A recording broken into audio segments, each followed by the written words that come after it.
আজ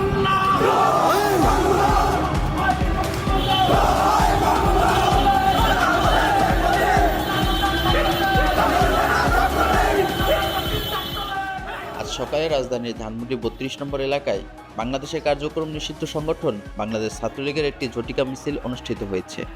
ধানমন্ডি থানা ছাত্রলীগ ও ঢাকা মহানগর দক্ষিণ ছাত্রলীগের ব্যানারে এই কর্মসূচির আয়োজন করা হয়। প্রত্যক্ষদর্শী ও দলীয় সূত্রে জানা যায়, সাবেক প্রধানমন্ত্রী শেখ হাসিনার বিরুদ্ধে দায়েরকৃত মামলাগুলোকে মিথ্যা ও ভিত্তিহীন দাবি করে তা প্রত্যাহারের লক্ষ্যে এই মিছিলের আয়োজন করা হয়। মিছিলে অংশগ্রহণকারীরা কারাবন্দী আওয়ামী লীগ এবং এর সহযোগী সংগঠনের নেতাকর্মীদের রাজবন্দী হিসেবে উল্লেখ করে তাদের অবিলম্বে মুক্তি দাবি করেন। একই সাথে ছাত্রলীগের উপর আরোপিত নিষেধাজ্ঞা প্রত্যাহার এবং নেতাকর্মীদের শিক্ষা প্রতিষ্ঠানে স্বাভাবিকভাবে ফেরার পরিবেশ তৈরি করার আহ্বান জানানো হয় মিছিলে। মিছিলটি ধানমন্ডি ৩২ নম্বরের আশেপাশের এলাকা প্রদক্ষিণ করে।